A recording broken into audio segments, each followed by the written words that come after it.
pessoal, tudo bem? Estamos aqui novamente para mais um episódio e com uma figura, né, que é muito importante para nós aqui no escritório, o Dr. Oilson. A gente tem muito carinho. Muito obrigado, né? Seja bem-vindo ao nosso PSC Cast e muito obrigado por ter aceitado o convite.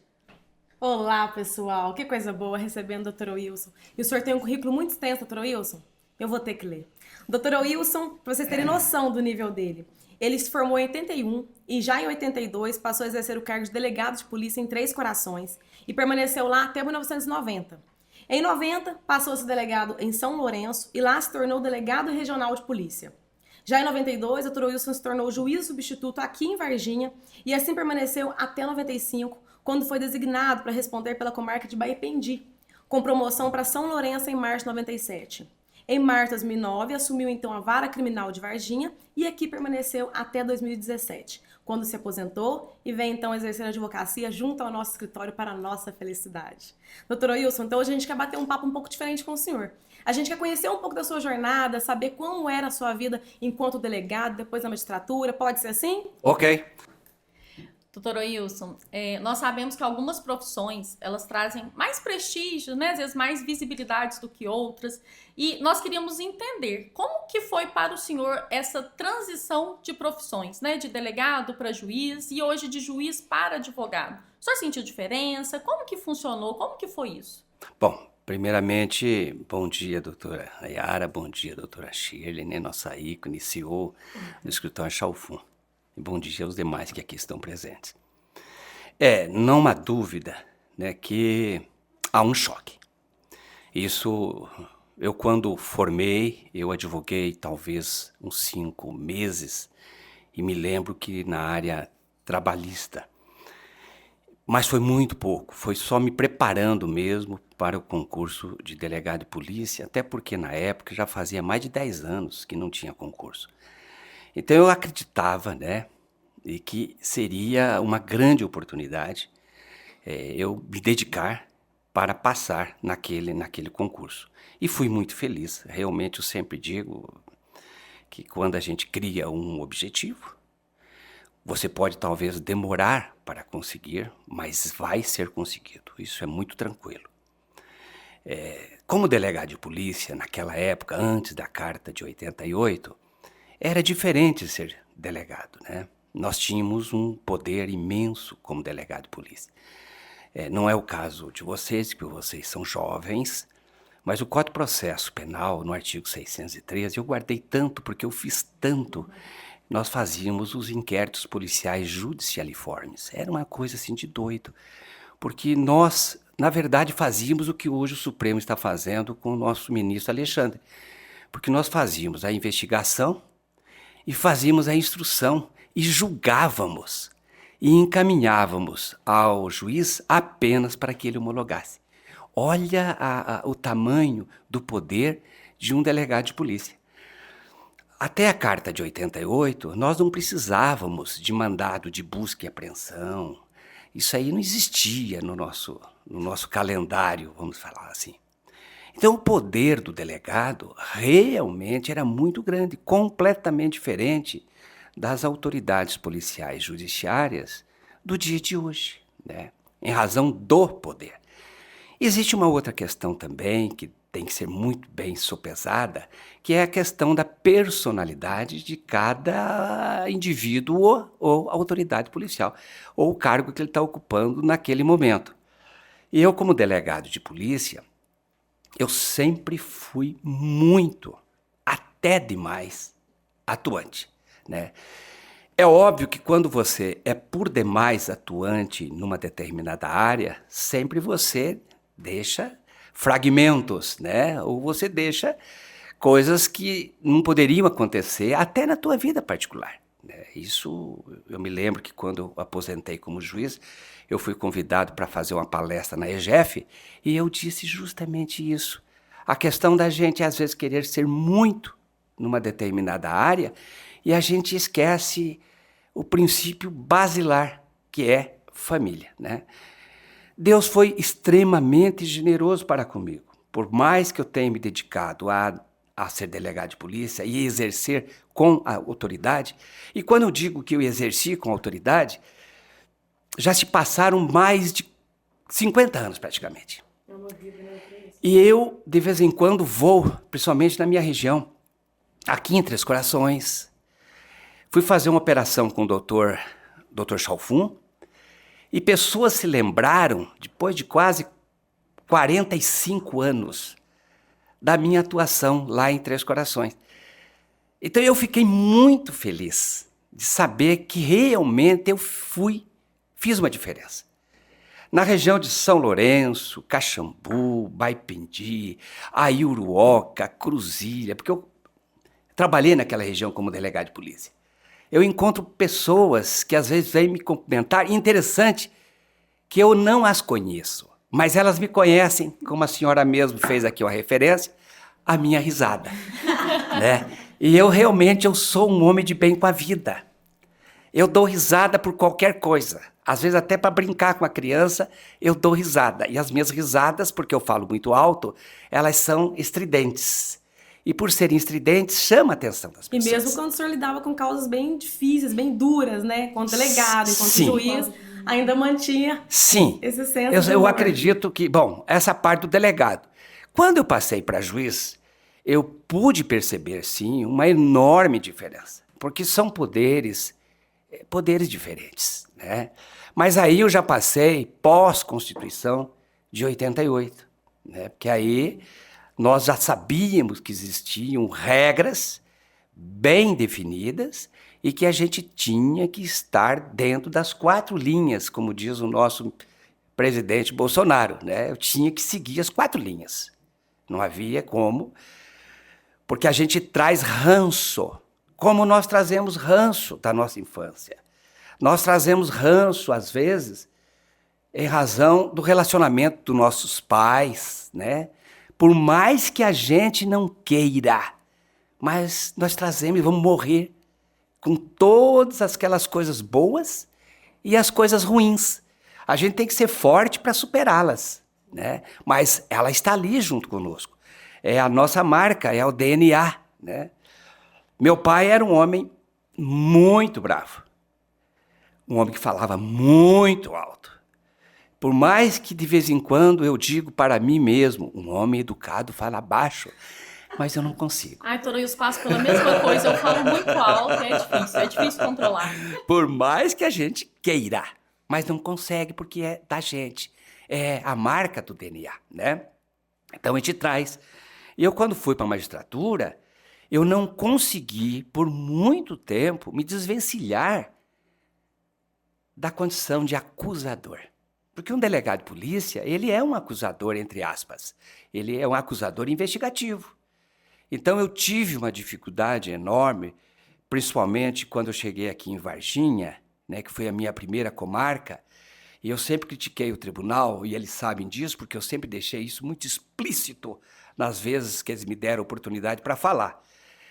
Soltar um neófito na carreira numa comarca grande, porque Varginha já era intermediária, né? Eu fiquei muitos anos na inicial. Então, o bom seria passo a passo, porque eu acredito que tudo tem que ser passo a passo. Uma comarca menor, Sim, né? Depois ninguém ser sobe, gradativo ninguém com uma sobe. evolução. Ninguém sobe ao telhado da casa com um pulo. Eu vou subir degrau por degrau. Então isso, até hoje, eu ainda comento com eles. É um perigo muito grande de você soltar um neófito, um juiz neófito, numa comarca grande como Varginha. E outra coisa, eu cheguei aqui e infelizmente me soltaram para fazer júris que estavam parados há 10 anos, Meu Deus. 15 anos. Boas-vindas. Eu julguei processo aqui, julguei e reconheci prescrição em crime de latrocínio. Quer dizer, isso É uma responsabilidade muito grande. muito grande, né? E me marcou, Agora, imaginem bem as doutoras soltarem um ex-delegado de polícia, fazer um júri tendo de um lado o doutor Mário Vane Benfica e no outro júri ter o doutor Francisco Benfica, onde eles, na época, eram considerados deuses do direito em Varginha. E eu e um promotor também, recém-assumido aqui na comarca como substituto. Então, foi assim um sofrimento atroz para você superar esta barreira. Mas o senhor venceu isso assim, com Deus maestria. esteve comigo. Eu sempre digo que Deus faz a gente, coloca a gente como um escudo, né? E ele, quando a gente está com boas intenções, ele toma as nossas vozes e as nossas condutas. E ele faz coisa que a gente mesmo depois diz assim, mas eu fiz isso? Como é que eu fiz isso? Como que eu fiz isso? Mas sabe, doutora, isso que o senhor ia falando, e o senhor falou de virar essa chave, né, de delegado para juiz e já numa comarca intermediária. Aí me surgiu uma dúvida aqui, uma curiosidade. Como que foi para o senhor virar essa chave de magistrado para advogado? Esta foi talvez o maior dos meus temores. Mas ao mesmo tempo eu compreendi, né, que o advogado, ele é apenas um profissional em que a sua conduta é verificar se os direitos fundamentais, a base do direito fundamental está sendo respeitado. Porque nós não podemos prometer ao nosso cliente nada, a não ser que eu vou fazer a melhor defesa. E enquanto nós estivermos aqui, os seus direitos sagrados, sejam cíveis, sejam criminais, sejam administrativos, sejam constitucionais, eles vão estar extremamente respeitados. Então, mas para que eu entendesse essa máquina, vamos falar assim, essa máquina que mexe com a gente, eu levei alguns meses. Por quê? Porque eu fui infeliz no primeiro ou segundo dia. E eu quero abrir agora um parênteses. E até pela oportunidade, porque eu não sei se vou ter mais outra. Quando eu aposentei, né, eu recebi 2 ou 3 dias depois, né, a presença, encontrei por um acaso que me chamou aqui no escritório, do Dr. Chalfon, né? E logo em seguida ele disse, eu gostaria muito que você viesse advogar aqui no escritório. E interessante, o que me chamou a atenção na época, é porque os processos que o Dr. Chalfon cuidava, eu julgava tudo contra. Já despachei muito com o senhor, Não é né? verdade? Eu julgava tudo contra. E de repente eu vejo alguém como se fosse estendendo as mãos para mim, né? A princípio eu fiquei muito receoso, porque ser advogado, eu sempre digo o seguinte, ser advogado é como andar todo dia com uma lâmpada acesa ao meio-dia, ou com uma vela acesa ao meio-dia, porque eu sou obrigado a tentar descobrir alguma luz para beneficiar o meu cliente. Hoje, se me fosse dado, lógico que não vai existir mais essa oportunidade, por mais que eu tenha sido um juiz, isso eu posso falar assim com muita tranquilidade, porque eu ouço, depois de 6 anos de aposentado, 7 anos como aposentado, e eu encontro advogados na minha região, e eles dizem assim, puxa lá vida, o senhor nunca fechou a porta, né? Então as portas, se eu chegasse 6 horas da manhã, como era meu hábito, chegar no fórum e sair por volta de 8h30, 9 horas da noite, as portas do meu gabinete sempre estavam abertas. Mas eu faria completamente diferente para o advogado. Porque o advogado é pegar uma página, ou melhor, uma folha em branco, com uma vírgula. E a partir daí, ele tem que constituir todo o direito do seu cliente. Ele é fora de série. O advogado é guerreiro. O advogado é uma pessoa que eu reverencio todo santo dia.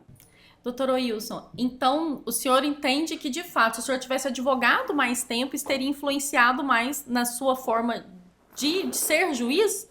O senhor teria, ou não? Ou isso veio com a maturidade mesmo? Eu acredito que veio com a maturidade, não tenho dúvida nenhuma. Mas eu acho que todo juiz, às vezes eu fico pensando, e me perdoem os juízes se forem ouvir isso. Eles vão ouvir. Eu às vezes fico Tomara que pensando ouçam. que essa forma de achar que o advogado ele não faz parte do tripé advogado, promotor e juiz, ou o juiz achar que conversar com o advogado vai deixá-lo um pouco pequeno, ou o juiz achar que conversar com o advogado vai macular o trabalho dele, ou achar o juiz que conversar com o advogado ele vai estar, ou ele vai se sujeitar a algo que não faz parte da ordem natural das coisas, esse juiz está simplesmente fora da sua realidade. Nós, advogados, o que nós queremos muitas das vezes é mostrar ao juiz certos aspectos do processo. Por quê? Porque o juiz, ainda mais nos dias atuais, ele tem uma gama enorme de assessores, que muitas das vezes ele vai fazer uma audiência, ele não conhece os meandros do processo.